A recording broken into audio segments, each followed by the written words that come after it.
Shout out to everybody. Heavy hitters don't know. Large heavy hitters worldwide. Where you at, bro? I don't see you. I'm back to Maryland. Pick up yourself, Flatbush. Michael Excesso. Shortman movements. Easy. You know Brooklyn is a plan itself. And in Flatbush, them are rise and say, that's your play, yeah. DJ Sense make them know about this. Worldwide they eating sounds ring. Shortman, me know you is a king. And if you have your back, so they might recognize the king. And that's why the best that Shortman movements. Rise up for Flatbush to see. Shortman movements. Wagwan. What's good, homie? I see you. No boy can see we. Make sure that Brooklyn stands up. And even Maryland, them agree. Shortman movements will never bow down to another song. Cause I remember time Shortman movements start rise and some liquid. You can't even say liquid no more, son. That shit sound crazy. Stop it. Calm down. Yo, what up, bro? man? How you doing? What up, Face? Midday, I'm Blessings, man. Blessings. Good to see you, man. Yo, it's good to see you too, my guy.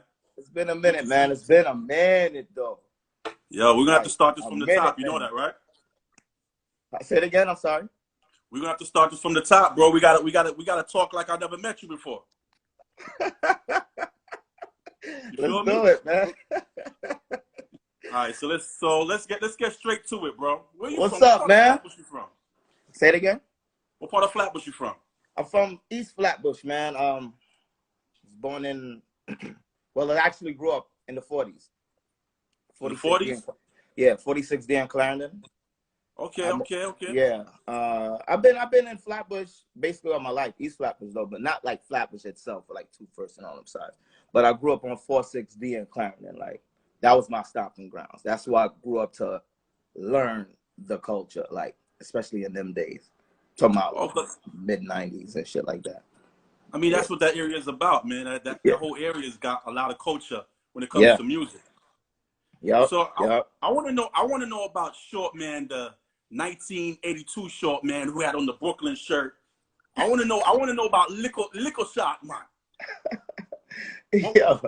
What was life for him? What was life for him growing up in Flatbush? Damn, just me thinking about that picture. That picture was taking place, especially on the block I was living on, 46 in Clarendon. At that time, it was my stepfather, man. He had, like, in them days, like, the turntable was just like the turntable, the receiver, like the tape deck, and like 2 speakers, and then, you know, vinyls. So he was so into, like, vinyls and listening to Bob Marley a lot, especially at that time. So, you know, maybe I was like 8, 9 years old, like 5, you know, like that age. And then I'm just watching him, you know, and mind you, I was just into it. I didn't know what it was, but just to reflect on it, that was the time even me introduced into seeing a vinyl or that, you know, that kind of equipment, you know what I mean, at that time.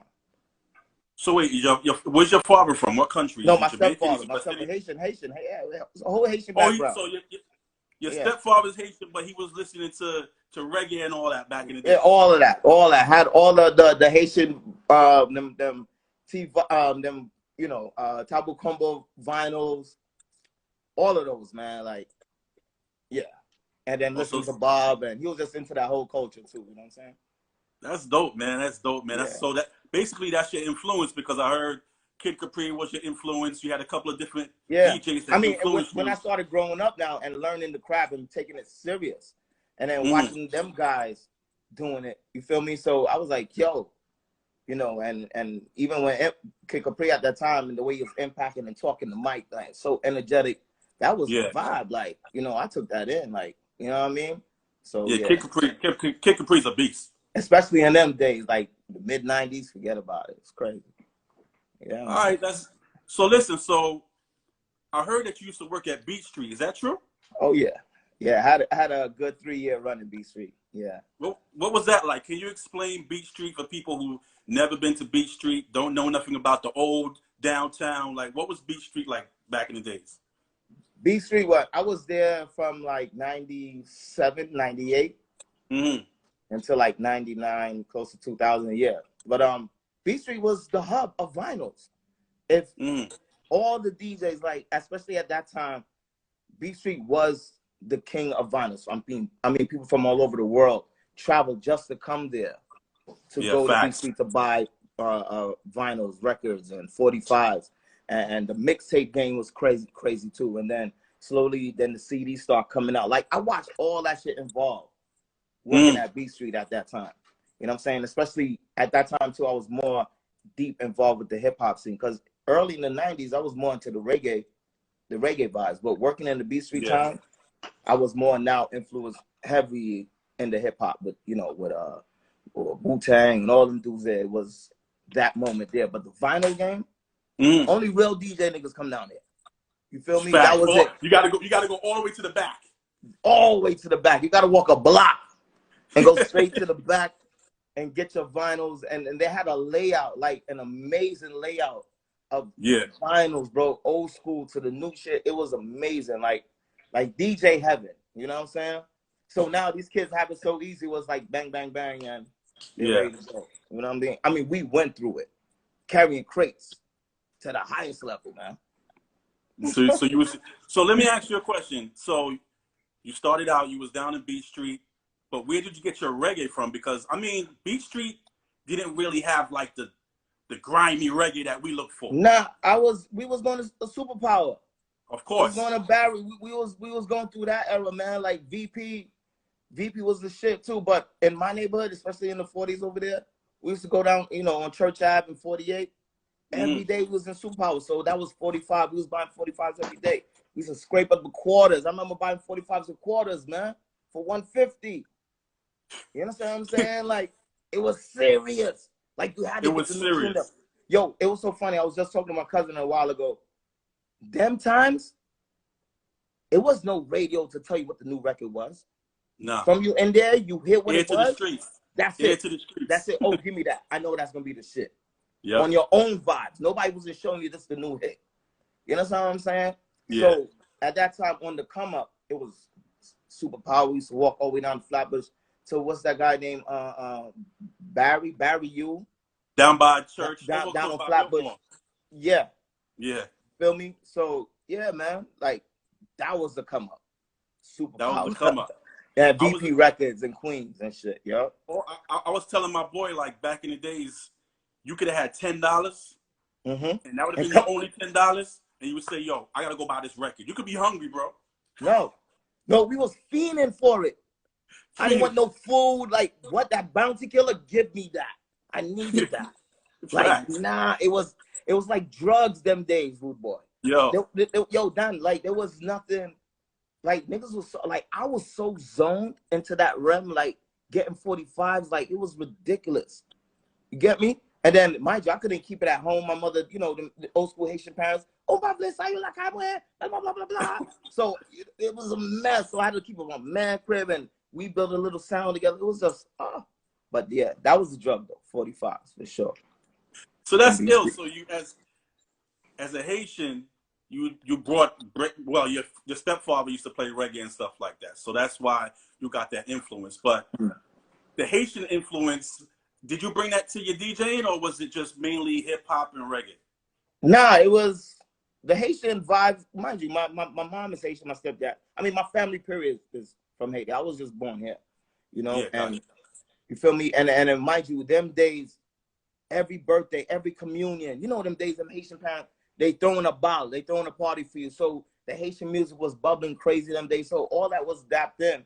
So at the same time, I always embraced, my heritage. You get me? So I always ran with it straight through, going through the 90s, even though in the mid 90s we was playing heavy reggae music.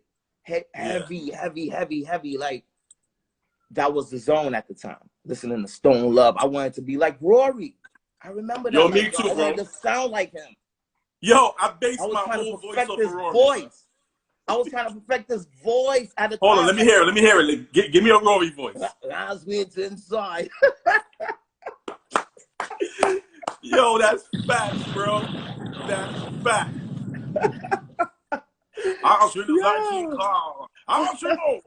As we move inside the thing car, right? Yo, That's when I stopped playing sound. Once you had to start, like, I had to stop playing sound when you got to the point where you had to explain the record. You know what I'm saying? Like, level, egg y'all. From you know what I'm saying? Nah, dog, I ain't got time for all that shit. It was none of that. Like, I don't remember. I was just, like I said, I was talking about, I'm like, what we used to fucking say? Like, it was just big up the crews, and everybody was just on fire after that. I don't know. It wasn't a bunch of, I don't know. It's changed. I mean, it changed, and it changed, I guess, I don't know if you can say for the better, it changed with the times, but. Yeah, and it's only right. It's only right. It's only right. Yeah, I'm not mad at it. So a lot of people from Flatbush know that you used to play with Eternity, but what sounds did you play before that? Before that, can we take it back to my high school time? Bring it back, bro. We want to do the timeline. I want to know. All right. Shortman to now. The timeline. The timeline kicked off actually in 91, 92. We had our own little sound on our block called Acid Sound. Acid Sound. It was just me and my two guys, Pro and Stavs. Just our own little vibe. We had our two little Gemini turntables and found a mix, and we did, put it together, and we was buying little records. My boy Stavs used to get allowance, so his allowance was big, so we used to piggyback off of him and buy all the 45s. You know what I'm saying? Because he was the guy with the bread. So he would be buying all the 45s, so we used to build them way there. From small time, my mom give me a little $5. I go straight to getting records. Of course. From Acid Sound, and my high school days, 94, I ran into a sound system called King Sound. Okay. On Utica and Beverly. Let me explain something to you guys. It's like a kid in a dreamland, right? Where, oh my God, I'm just inspired because of my OGs have these big speakers. Mind you, I'm just a kid. It was no drug dealing vibes in my zone. It was none of that. I was just into that. Into the music. Yeah. And then the OGs in the block was the niggas with the big speakers, and it was their vibe. I'm like, shit. So when I ran into a King Sound now, mind you, them days, my name was Daddy Tunes. It was no short. Blood clot, Daddy Tunes. Daddy, T-U-N-E-Z. Oh, Daddy Tunes. Okay, Daddy Tunes. All right. Yeah, right? Tunes, whatever. I ran into a garage, King Sound. I see a wall full of speakers. I see a sound system, and I see a bunch of fucking records. Okay. Yo, mind you, I'm just a youth man now. I'm like 16, 17. Just peeping, So some niggas working on cars, like a garage fucking working on alarms and shit. Bunch of niggas in there. I used to watch. I used to come every day after school, like every day. Then one day the Jamaican nigga say, yo, what y'all do? You playing music? I'm like, yeah, I'll be playing. Say, yo, go in, play some song. Okay. My dream came true right there. That's it. I was in control of a big man sound. I never would have ever believed it, son. Major used to come down. The Major Hype used to come over there. Used to chat shit on the mic. Yo, we used to DJ, like, go in and like, real Stone Love vibes. Like, we used to do that shit a lot. You said Major Hype? Major Hype used to come fuck with us over there. Major Hype, what? Okay. Yeah. Nigel, crazy. He's from Troy and Avenue D, them time there. Okay. Come rock with us. Heavy them times. And then... Wait, hold on. My dog out of control, bro. Go in your room. Go. What's up, y'all? What's going on? Who that? Lyrical? Who that? Lyrical. Bless up and done. We talking the days, man. Lyrical. I remember your come up, son. You know how long me want some dub plate. And no, me can't get no dub plate, Lyrical. Now watching a daddy. Yo, my bad. My dog is disrespectful, bro. I have a disrespectful ass dog. It's all good. Yeah, son. And then boom, 95. And then Kingstown was a moment, man. We had parties over there. I even had a sound class. Like I lived that moment of a dream of a fucking kid was just around a big sound system with vinyls, and I learned the records. I was the man for that moment. Moved on, time went on, and I ran into Trigger Soundwave. Okay, big up Trigger Soundwave, Steve, and then Monday. Yo, Soundwave at the time too had enough dub plates. Because now, before King Sound, it's not like I just left them. The niggas was closing down. Shit wasn't happening, whatever. So Trigger I met, and then we end up vibing, and that was with Soundwave. Soundwave was a good run. We even did Biltmore. the 100-man sound thing. I think Tip Top and them kept that party. 100-man sound thing. I don't know if you remember that. 100-man sound, nah. And Biltmore, son. For the first time in my life, I touched that stage with Trigger. We played some dubs for that Biltmore moment. 100-man sound. It was like a weird thing, but that was my moment for Biltmore, to touch the stage with Soundwave. And then after 100-man sound. That's a lot of sounds, bro. And then I ran to Sangi in '98, man. Like 98, and then it was eternity from then. So let's go right there, because the first time I heard Eternity play was at a block party on 40th and J. Shout out to the 40th family. That's the first time I heard y'all play in the backyard. And when I heard when was this? When was this? This had to be in the 90s. Like probably 90s. Of course. I don't know exactly which late. Okay, go ahead. All right. But I was a prodigy them times then. Yeah, all right. Right. Yo, when I heard y'all play, son, I was jealous, bro. I was like, nah, these dudes, nah, they dangerous. Be a gal in on the dance. Y'all had to dance cock. I was like, yo.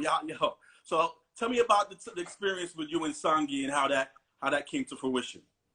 Yo, good question, man. I don't know, man. We just linked at one time. I don't know. A Panamanian and a Haitian.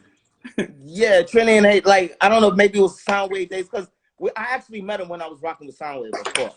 And then through that timeline, and then whatever happened with Soundwave, I ended up fucking with him. Like, it's like, yo, come rock with me. And then it was just a mutual vibe. It wasn't nothing that serious. And then we just flexed. And then, yo, we Eternity. And then we went through all the block parties, through all the Trinity Hall vibes, through, like, Sangi was getting booked enough parties, and then it was me and him rocking, and then we was really like busting the hip hop tunes at that time, heavy, yeah, busting them, all the new shits I was getting from Beat Street, all of them, clean.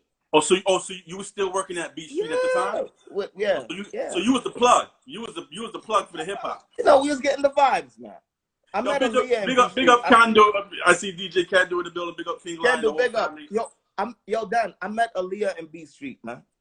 I had a small conversation with Aaliyah, man. I met DMX, man. I met a lot. That's what I'm saying. From the B Street times, I got into the hip hop vibes that serious. Okay. Get me? So the time, when, legendary, rest in peace Aaliyah, like, got a picture with her, like I went through a timeline in the mid 90s, like heavy. And then me and Sangi kicked off, and we was up and running. All-Star Squad, all that shit was happening. Yo, damn. Niggas wasn't fucking with the kid them times. We was block parties. I heard y'all was on tennis court doing a lot of block parties. Shout out to enough of them. Yo, Chase, you know the order, babes. Them time that they think up. All I wanted was a hot dog and a burger, and I was good for the time. That's it. Give me my weed, yo. That was it. I always tell Chase, yo, give me a hot dog and a burger, and I'm good. Them times. That's it. That's all you needed to play on the dance. That's it. I was good. Carrying the speakers, carrying the fucking record. Yo, you don't understand. Yo, them time there, it was a joy to do it, bro. It wasn't about, yo, how much money I'm gonna get for the thing, man. Like, because I already knew I was working. So it wasn't about getting no money for that. You get me? It was just the joy, and we was out there, and we had an opportunity to have a fucking sound system. And we playing the shit. Yo, you know how it feels so good to play the bass line, and come on, Donnie. Oh, good question. I got a question for you now. Because I've been seeing a picture people post, and they say, what would be the first song you would play? Just to test your sound. What would be your song? To test the speakers, to make sure the tweeters sound good, to make sure the bass is licking. What tune are you gonna drop? Wow. There's a Sanchez record I like. Damn, son, why you fuck me up and ask me a question like that? There's a Sanchez. A Sanchez? Yo. Me personally, I like Natural Mystic. Because there's a Sanchez record. I like the build-up. The creep up. The build-up. I'm trying to find the name of the song. I'm looking at my laptop to find the name of the song. It's because it got a certain kind of highs drop and a bass drive. Like I always love, especially we had it on vinyl too. The best. Sorry, I can't get you the name, but a Sanchez record. It's all good, bro. Yo, Pee Wee said Frega McGregor born a winner. Yes, big tune. Big tune. Yes, that is sir. a big tune. That is a big tune. Yes, sir. So you know what? You mentioned something earlier about dub plates and stuff like that, right? Right. Mm-hmm. How important was Don Juan Studio and Mr. Moody to Flatbush? Yo, you don't understand. It was a fucking... First, yeah, describe the energy of just walking into Don Juan Studio. It was the artist alone. As you're trying to walk in, yo, man, I DJ, yo, man, I DJ, you know, yo, man, I DJ, you know, yo. So when you come for the big star, everybody step back. Of course, you deal with the big star, but soon it was how can I call it? It was a thing, man. It was a hustle too. You get me? So yeah. But it was also like a thing. It was something to do. Was yo, we gonna buy Don Juan. Niggas outside drinking beers, waiting for the dub to get cut. Yeah. Yeah, it was a hangout, man. It was a moment. And it was also, you kind of felt a little overwhelmed because you knew what you was going to be around some real artists. Like straight a lot of artists, a lot. And they all outside hanging out, everybody drinking Guinness, smoking weed on the low. The man that played domino inside the gate. Yo, it was a lot. Yo, it was that's a good memory. That's a good memory, bro. That was good. Yeah, yo, don't forget Roddy's studio also down in the 30s. Yeah. It was the same order. Roddy's studio, remember, right? Yeah. Shout out to Top Dog family, big up. Large up Top Dog family, the whole family out there. Shout out everyone outside that's checking in. We appreciate y'all checking in. Yes, thank you guys. Blessings. Susie, what's up, baby? I see you, Susie. Yeah. Yo, so now cool. Now we got the dub plates. You played on Eternity. You played on Eternity for a good couple of years. Yeah, good 4 or 5 years. We had a good little run. Yeah. And then you did your solo thing. I mean, a lot of people started doing their solo thing after a while, right? Is that what happened? Or? Yeah, I actually kind of stopped and then actually stopped. Like, I mean, it was some small thing, nothing that serious, but stopped. And then I got a job in a hotel. And then moving forward, then I met my baby moms at the time too, and then I was moving in that pattern. But it wasn't so much of DJ Shortman like in the streets like that. I was kind of like a little low key because then I was working. You feel me? So I was 9-to-5 job, blah blah blah blah blah. Yeah. And then I met my child mother at the time, and then ended up living together. So it took like straight from like 2001 to like 2004 to set off Shortman movements again. Okay. So like I took a small, not a break. I was doing little small things, not that serious, because also I was building my records because I had my records also, but I was just working. I kind of like left the music vibes. I was just naturally working because I was living with my girl at the time, and then regular life. Right. You had to life took a hold. Early. You hear me? Early 2000, and then she had got pregnant. Then we have Kamani, but all that I was looking at that time too. But and then it took me, no lie, y'all. I was working at that hotel, right? And what hotel was it? What hotel? It was a hotel in Brooklyn. It was a hotel in the city in Times Square. Because if it was in Brooklyn, I know you saw a lot of stragglers. No, it was a hotel in Times Square at that time. And you know what, guys? And mind you, like I said, I wasn't highly doing anything Shortman. It was just little small things. But there was a moment at the hotel. Long story short, there was a new lounge they built in the hotel. So I was like talking to the manager, like, yo, not the hotel manager, the restaurant manager. Yo, I DJ, can you give me a shot? Long story short, he gave me a shot. I was rocking with him every Friday. Mind you, I was off the clock, but it's in the same. You know how these hotels got these bar restaurant vibes at, downstairs, yeah. Yeah. So he gave me a shot. And I was doing it for like 4 weeks, 3-4 weeks. Good vibes. I get a call at the hotel management, guys. And they said to me, oh, we hear that you be in the hotel after certain hours. We can't allow that. Basically, they saying they can't allow me being in the hotel after certain, some insurance policy bullshit they ran on me. Yo, you hear me, son? I was like, I was so furious. So you're telling me I can't DJ for the vibes here? You understand what I'm saying? I'm already starting to get established. Me, you know. And as you know, the nightlife in the city is a different vibes. It's a different vibe. Ben time there too. You get me? I'm talking about 2003. You feel like a celeb in the city. Yeah. Like big man thing. Yeah. Yo, I told my baby mother, I said, yo, I'm quitting. I'm quitting. Why, blah, blah, blah?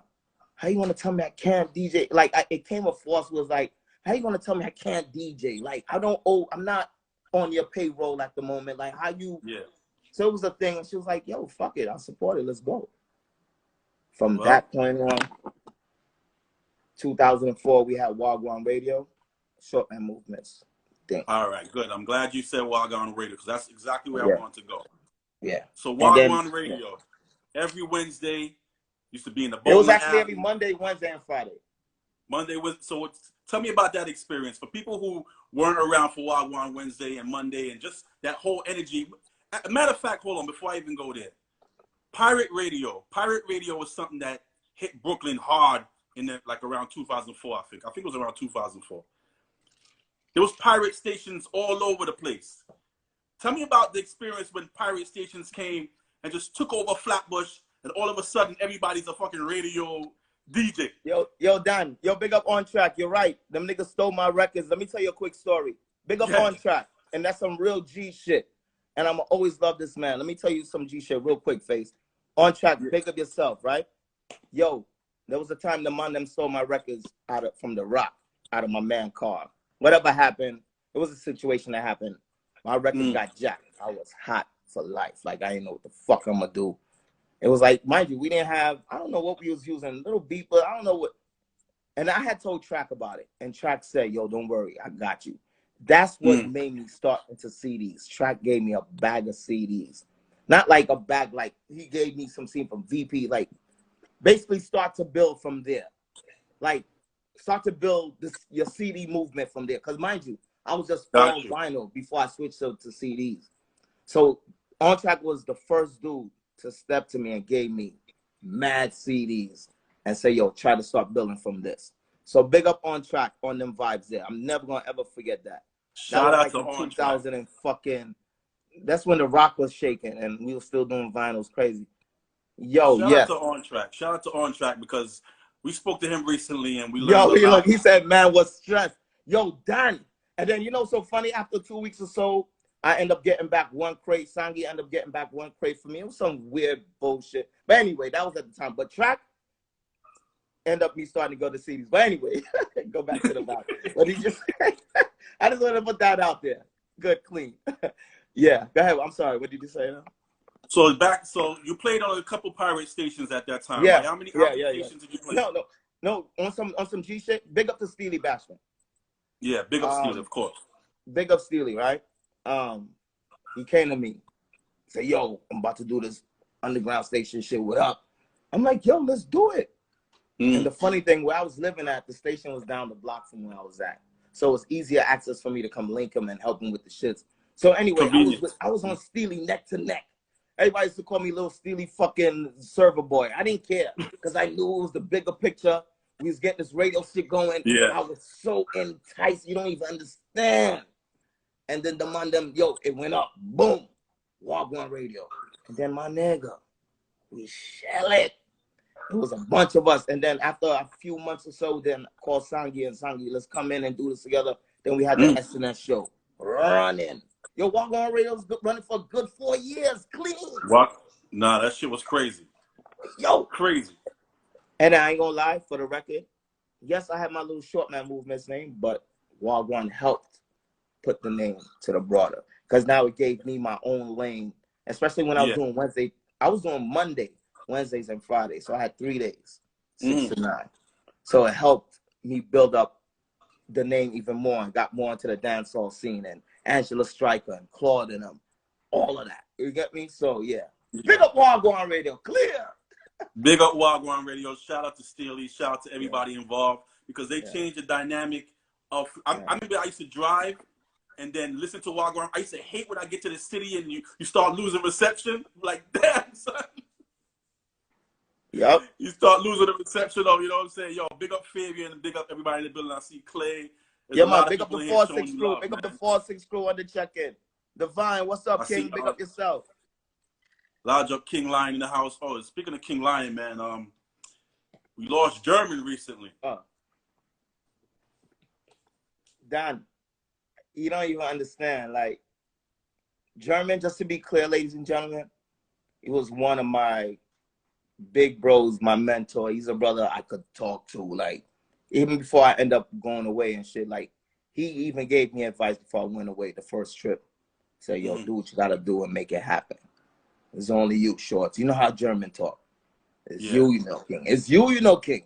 It's only you, you know, King. There ain't nobody can tell you nothing, you know, King. You know how you talk. Yeah.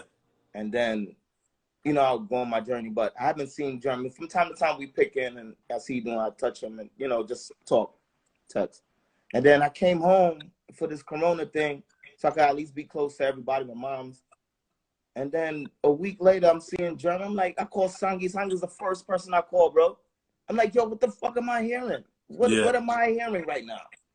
And he's like, yeah. I'm like, yeah, what? What's happening? What the hell? How? Out of nowhere, that shit fucked me up. Rest in peace, King. You know? Yeah. That was really unexpected, you know what I'm saying?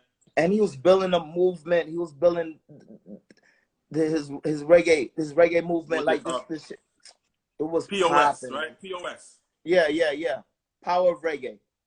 Power of Reggae. Oh, POR, sorry, yes. And POR, he was such the president that he is, and he kept that shit going. And love you, German.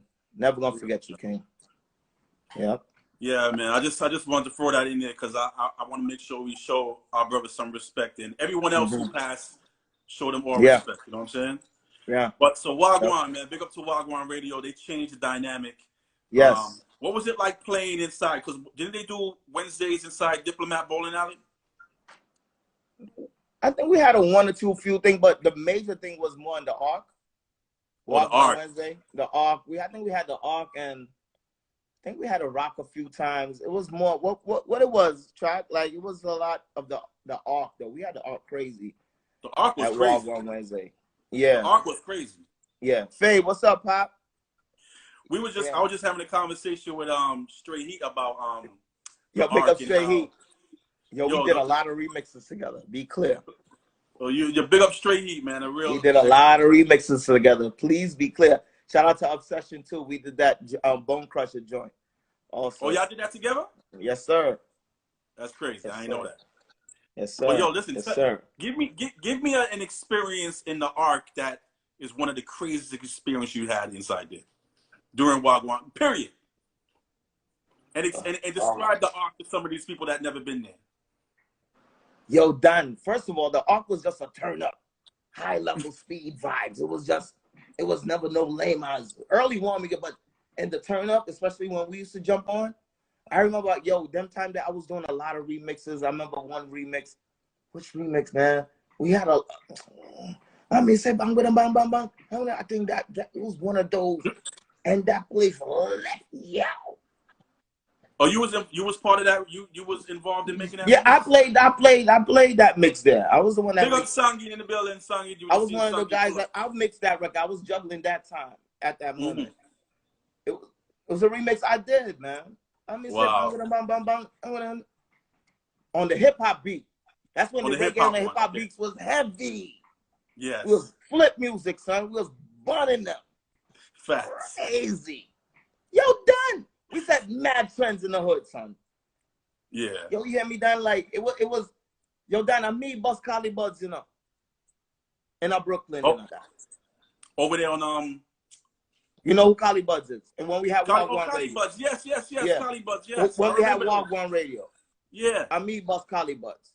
That's a fact. That's no question. I remember certain man would not even play Collie. That's a fact. And it was a ganja tune. That's a fact. We make them know that. You worked with Collie Buds a little bit? Yeah. Me and Collie, we've been on tour, enough tours I ran with Collie. You know what I'm saying? Big up Pee Wee once again, man. Set the trend. You get me? Yeah. Never been on Mad Toes with Kali, man. Ran to Sizzla. It was, man, yo, done. And you also work with Sizzla. How did that happen? I met Sizzla when Bruck Down Records was around. Bruck Down Studio. On Church Ave and 31st. Shout out to Junes. That was his studio at the time. Sizzla used to come around there, and then it was just a power link, you know, through Junes and through that whole vibe, and we ended up becoming, you know, like mad tight. You know what I'm saying? So big up Sizzla. Dada. Big up yourself. Yo, your man, being around a man like him, mind you, this was like an idol to us at the time. Yeah. And the 90s, like, you understand, like, them a wonder, them records. I never knew him them times. We was praising and bunning mad spliff to them tunes, done. It's like, King Sizzla Kalanja, are you kidding me? Nah, and that was the height of his time, too. Big. Yeah. To the highest. Rastaman Sizzla Kalanja, done. Niggas would never think they would get close to the homie.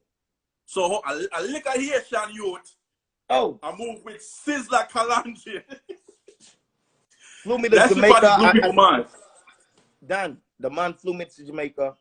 I spent 7 days in Judgment Yard in his mother's house. The way his shit is set up is like a camp. Like, it's some big-ass gates you go through, and then it's like their own village kind of thing. It's a big-ass pink house. His mom got a big crib, son. It's like down some kind of, yo. I stayed there for 7 days in his mother's house. What? Every morning I get breakfast and I get dinner every day. What kind of food? What kind of food y'all eat? What kind of food? Good yard man food, yo, Dan. I wake up to tea and some nice, yo, Dan. Yo, but this was like in 07, man, 08. Man, he told me straight up, he said, I want you to stay here so you can see how everybody live and see the vibes in the hood and see what's happening. Forget about living in a hotel like that. Stay here. So dope. I get what he meant by me going through that whole trip with him and seeing that. I seen what he wanted me to see in that environment. You understand where I'm coming from? Yo, we privileged, bro. Niggas is fucked up. You understand what I'm saying? But the man them is strong out there, Dan. They out there, they strong, they moving. So big up Sizzla, man. He gave me a lot of experiences. So big up to him.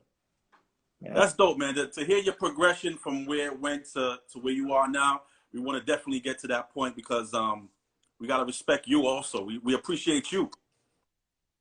For you know what I'm saying, for being a Flatbush dude representing all over the world. So thank you, man. And now go ahead, brother. No, thank you. It was just opportunities that came in my lap, and God was good to give me certain opportunities. You know what I'm saying? So speaking of opportunities, now you play that GWAN radio, and recently we just had DJ Enough, and he mentioned that's where he heard you. Yeah. He was like, "Yo, who is this dude?" And that so. How did that interaction happen? Enough. That's crazy. And mind you, yo, I was never, be a heavy hitter guy. You know, I was just in my own lane. You get me? So a brother named Julio, who I knew from Brooklyn, he was running with Enough at the time. So I guess Julio was always in his ear about, because they wanted a Caribbean DJ at the time for the crew, for the heavy hitters. So Julio was always like, Shortman, yo, get Shortman. And then I guess he listened to me at the time on the radio. And then I met him. He came to my crib. Julio brought him to my crib where I was living at. And sat with me in the crib, met Kamani, my son, when he was like 2 years old. And we talking. It was like, yo, we want a Caribbean DJ, blah, blah, blah. With the crew. I'm like, yo, I'm with it. Whatever it takes, I'm down. Mind you, I'm flattered. I'm like, big enough in my crib. Julio brought him to my crib. So, boom, from then we link. Boom. So, from time to time, he'll invite me out. There was one night, ladies and gentlemen, let me tell you guys, I never told a story nowhere. There was one night in Exit, it was 50 Cent. It was a big thing for Angie Martinez's birthday. Hot 97, big promo vibes. I was with him. You know, I'm the what do you call it? The backpack guy, if you say. Okay, yeah, all right. But I'm rolling with him. This is when I was just rolling with him a lot in the city, just seeing the vibes. I wasn't heavy hitter yet. Learning the landscape. Basically. He brought me, long story short, I'm watching, he's playing, the place is packed. We in Exit now. 50 Cent to perform, the shit is the man going. The man now out of nowhere looks at me, say, yo, you ready? What? He just looked at you and said, yo, you ready? He looked at me, say, yo, you ready? Was you ready? I was like, yeah. I said, yeah, right away. So I had my CD case open up right away. Java was there, and I'm just, where to go? It wasn't really too much reggae playing, so I'm like, I had a good reggae lead. So I come on. It was like, come on. Then I started doing reggae, and then it was just a vibe. Jabba came, grabbed the mic, MCing with me. It was a moment. The best 20 minutes or so of my timeline to show out at that moment sold me to become a heavy hitter. That's it. You and that's just from that. Show you? Right. And then, and that was it. And then the moment was over. And Labor Day that year, 06, he said, Shortman, part of the heavy hitters. So big up to Enough. My big bro. Big up to Enough. Bugs, Cast One, all of y'all. Big up. Yeah. Another Flatbush head. Yeah. He knew you was from Flatbush? Of course. He came to see me. Come on, man. He came to the Ark one night to see me play. Like he was that embedded. Like he came to the Ark to see me play one night. You feel me? So it was that serious, right? And then, he, like I said, that moment when he looked at me and said, you ready? Again, guys, I was not expecting that. It was no, yo, 10 minutes, get ready kind of thing. I was on it, and my heart was beating, and I did it. But the good thing is that you stay ready, so you ain't got to get ready. Facts. You already had it in the backpack, ready to go. Yeah. And it was a great moment. I will never, ever forget that moment. It was dope. And then 50 came out to perform after a while. It was a dope party. My first, big, real city party, 500 people in there, you get me? And my reggae set at the time, it was good. It was really good. That's dope, man. So now, let's see. What up, family? So also you started working with an artist named Chantel, a Bajan artist, right? Yeah, she's from Barbados. And then that was she also went on tour with Beyoncé too. Yeah. Was you there on that tour? Actually, yes, sir. I was on that tour. I was on a lot of tours, man. I did tours with Akon, T-Pain, Kevin Rudolph, Jason Derulo. Whoa. Chantel. Chantel actually started me to introduce myself to the world travel kind of thing. It was a guy named Gabi. Big up to Gabi at SRC Records at the time. He told me straight up, I want you to be this girl DJ. Mike's from Barbados at the time. They're looking at a kind of reggae feel kind of thing. You get me? Yeah. So I ended up on tour with Chantel. End up on tour with her, and then she took me around the world, bro. With Beyonce, I did 3 months with Beyonce on the road, seeing her, like this, in my face. Took a picture with her, amazing. Met Jay, Didn't you get a drop from Beyonce or something like that? Yeah, I got a drop from Beyonce too. Yeah, good. Thank you for saying that. Things like that, I don't even. You didn't want to say. I got you, my guy. That's why I'm here, bro. Thank you. Yes, I got a drop from Beyonce. That's dope, man. I mean, I don't know any other DJ that's got a drop from Beyonce. Really? Is that a fact? If there is, I don't know. I just know. Wait, let me see. Let me see if it's the truth. What's up, y'all? It's Beyonce. And you rocking with a heavy hitter, Shortman.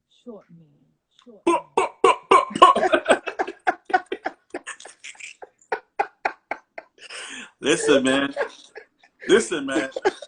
You worked hard, bro. To get where you are. So listen, man, it's all good. I mean, it's blessings, man. It's blessings. And I'm still working. It's not that I'm finished. I end up becoming in another country, making a name. I end up being in another world, bro. We're gonna get to that because So you've been on tour. You've did things with all these different artists. Yeah. You've become what is known the stadium rocker. Killer. Like you're the stadium. Like I watched the video of you earlier today, rocking a stadium with a bunch of other races. You know, so like a bunch of white people in the audience, and they just I'm like, yo, what is happening? Tell me about that experience, bro. Tell me about that experience of you rocking a crowd. Coming from Flatbush, a dude that used to run the streets, ripping and running in the clubs, is now in front of 1 million people from a different, from different races, different backgrounds. Yo, and they are loving your vibe. Tell me about that. Let me tell you something. I had a run with Chantel, and I'm including all the other artists in between that timeline. I'm talking about from 2008 to like 2015. In between, and this is in between with Sean and Kevin and to Jason Derulo and things, and these are like tour vibes, right? So, damn, it's like every night to the 5 to the 10,000s. Like we in O2 Arena in London, 20,000. Like, and just to say, yo, make some noise, already, woo, and just to get that response and get that feel, like it's amazing, bro. Like. And then y'all ready? Put your hands up. And then it just, hey, like it's just a moment. It's like a thrill, like a rush. You get me? And yo, Don, when I was on tour with Jason, that was the biggest intense moment of my life. Being on tour with Jason. Why was it intense? It was because at that time I was the one running the music. Them times. We wasn't using Pro Tools to run the show. I'm talking about production and cues, stops, and dancing and the dancers and. Okay, so basically, if the show went bad, they're gonna look at you. If the laptop freeze, if the laptop just end up turning off in front of, I'm talking about in front of 10 to 15,000 people screaming Jason the fucking Ruler to the highest level. Wow. I'm running the play. Every song to next song to the stop to the turn up. I have to jump in the middle, jump back to my set, boom, boom, boom, boom, boom, come again. Running the show. Understand these, ladies and gentlemen. It's not easy. And this is the thing you're doing 5 nights out the week. For 3 months, pause, come again, do another 2 months. Live, guys. That's crazy. You gotta understand, if this laptop just freezes on me on the moment, and big show, and big stadium rocking the show down, and it takes maybe another 5 minutes alone in that kind of show, it feels just like 20 minutes. Have you ever had an experience that was bad? No, thank God. No? No, thank God. That's a blessing, my guy. That's why I feel like I talk about it. Thank God I never did. Because it would be the disaster of my life. Like, you know how that feel? It hurts. Because now technology, artists like him now has the Pro Tools. And the DJ could be on the side and just probably scratch on that. Now he's not running the actual music show. The Pro Tools is doing it. But I was the Pro Tools in real life. Wow. On stage with them jumping around dancing like this. Would you consider yourself a perfectionist? Yes, I like everything to be cute. Clean. Gotcha. Why do you think I haven't started alive like that yet? I want to make sure when things is right, when my shit comes, which I am next week or so, it has to sound right. It has to sound clean. It has to be on point. I'm not just gonna jump. You feel me? And that's just it. Not to be thinking about it, but that's it. No, of course. You want to make sure if you put anything out there that it represents who you are and what you do. And you got to represent you right. Yep. That's dope, man. So you're doing all these stadium shows, all these crazy big events. And then all of a sudden, I'm like, yo, what's up? Where's this guy at? And somebody told me, yo, he's in Dubai. I said, how long you been there? For a couple of weeks? They're like, no, he's been there like 3 years. I'm like, what? Well, tell me about that experience. How did you end up living in? Do you live in Dubai? What's the situation? I'm living in Bahrain. Bahrain is like, okay, I'm living in the GGC. The GGC is like Brooklyn. I'm sorry, it's like New York with the 5 boroughs. Okay. Right? So there's Dubai, there's Bahrain, there is Abu Dhabi, there's Qatar, there's Saudi Arabia, there's Kuwait. You understand? So the way I showed you like that, it all line up to the Dubai vibes and to my vibes, to where I'm at in Bahrain. Because mind you, Saudi, Kuwait cannot drink, cannot have a turn up, nothing. Qatar can't smoke the ganja. What? You want to go to jail? You want to stay real? in jail for like 10 years over there? None. I'm a big ganja smoker. I don't smoke when I'm up the road. Wow. Niggas will lock you up, son, and they're gonna put you under the jail. You can't come out. Your embassy can't do nothing for you. I don't fuck with it. When I'm up the road, I am a big smoker. People who know me, I bun. When I'm up the road, that shit turns off like a light. So you know, you turn off the light.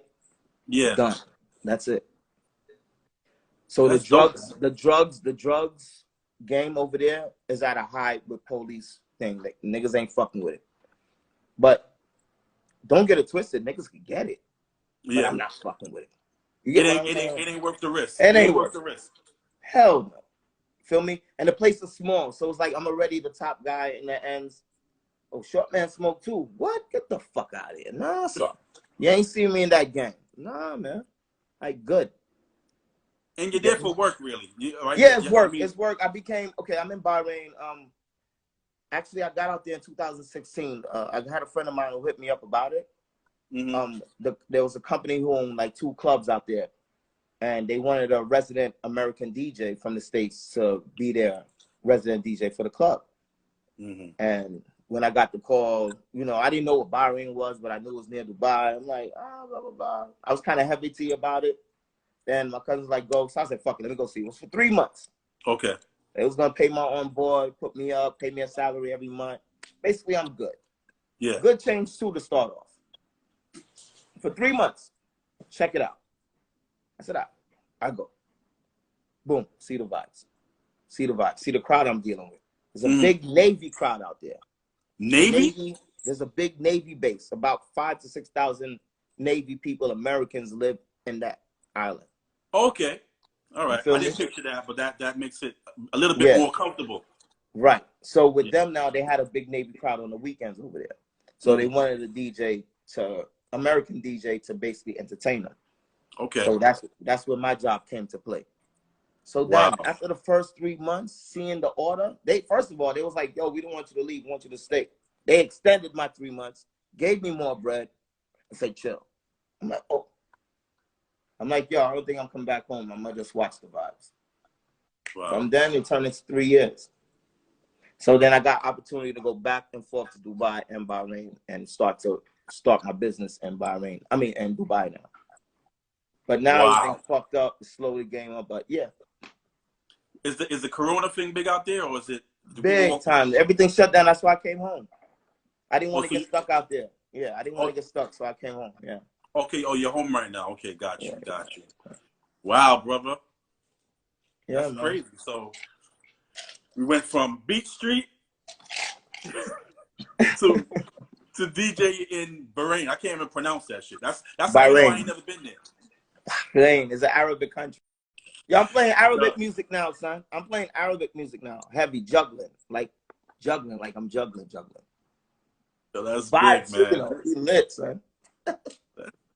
That's big, man. That's big, man. I'm proud of you, bro. I mean, I appreciate it, man. I was there. I saw you. You know what I'm saying? I played with you, so I understand. Pause. We DJed in the same party together, so I understand. I watched the progression, and I'm not surprised though. I'm not surprised that you are where you at now. And I'm still working. There's nothing I'm satisfied with. I'm still going. I'm still trying to go more. I'm not satisfied. What's next? Shit. When this shit open back up, we're gonna take over Dubai, son. Yeah? That's the plan. What, you trying to start a business in Dubai? Yeah, I already have my entertainment company going, so like I'm gonna start getting things going over there. You know what I'm saying? Like booking artists and DJs and things like that. You know, this thing just happened and kind of slowed up the whole momentum that I was trying to build up, which was happening. But God is good, man. It will happen. Do you understand? Do you understand the language? Have you made the transition to the language? I hear a little 2 words, but it's not that serious to me. I mean, whatever. And plus, there's a lot of Americans, you said, and I mean, yeah. So it's the lingo there is real big. So everybody speak. You know, it's like I'm home. It's real comfortable. It's laid back. It's not that serious, and it's all good, man. I'm really comfortable. That's dope, man. That's big business right there, man. Yeah, man. So, yo, a lot of people I mean, I'm going to circle back for a minute because a lot of people are mentioning Trinity. I've been seeing Trinity pop up like 20 times. Oh, when we was in Trinity, huh? That was, I would consider Trinity for like the younger sounds. What do you mean? What do you mean by the younger sounds? Well, like, all right, for when we came up, there's Afrique, Addies, these big clashing sounds. Right. And then there's like us, like the Black Steel, the Megatone, the Prodigies, the Eternities. We were more juggling. The young boy sound. All right. Yeah. Okay. I see what you're saying now. Right. Yeah. All right. Yeah. So I would say for our time, for us, Eternity was kind of that.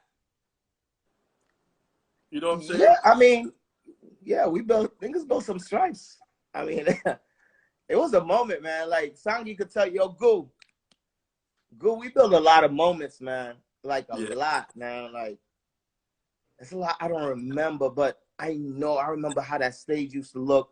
I remember how dark that crowd used to be, like. And then yo, it was sick, man. Like, and we was only drinking Alizé. Yo, Goo, we was only drinking Alizé them time there. Shout out to Alizé, kid. Shout out to Alizé. That was the Moet of the time, bro. Yo! And yo, Hypnotic. You hear me, and Hypnotic. And Hypnotic. But Alizé was the thing. I remember Goo used to go to the bar and get like a red and a yellow. I'm like, yo, what we doing? Yo, Alizé. Next though, you remember, right? Enough women drop off for them drinks because you that shit's so sweet. You like, bruh. We was killing Alizé, bro. That was our drink, that. Shout out to Alizé, kid. But Trinity was a moment where it was just we busted so much, and there was so much fights we created too. Yo, cool. Remember them fights that used to fucking pop off? Used to play the hip hop shit. Life risking fights. Yo, Donnie. Life risking shit. I was saying that's what I was saying to Lee Major the other day. Like we was in these parties knowing that it could pop off. Yo, niggas was popping off. Damn, popping. Bro. Yo, I remember a dance in Excelsior. Yo, big up Tip Top. Big up Tip. Got to. There was a dance in Excelsior. Eternity, Black Steel. The gang. Remember All-Star Squad used to play all the dance them. Shout out to All-Star Squad. Yo, Don. I don't know, man. Something happened in Excelsior, and then the lights came on. Your man Tip was upset. And then, like, it was so funny. The way he walked in, the whole crowd parted like a sea kind of thing. And then he was just in the middle. Yo, what the... Yo, them time the niggas was scared of Tip Top, you know. Yo, big up Tip, son. Yo, listen, my bro. Yo, you know how... Yo, IG, Instagram be hating. We got 30 seconds.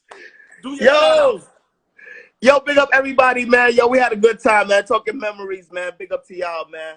We are Flatbush love and respect, Don. Once again, we appreciate you. We want to give you your legals while you here. Blessings, y'all. Thank you, man. Good stories. We got so much more, man. Too much. We're going to do this again, brother. We're going to do this again. When you get back in Dubai, we're going to do this again. Yeah, I can show you the scenery and we go forward. All right. Big up, family. Love you like cook forward. Every time, King. Blessings, right? Right. Yeah, everybody out there, bless up.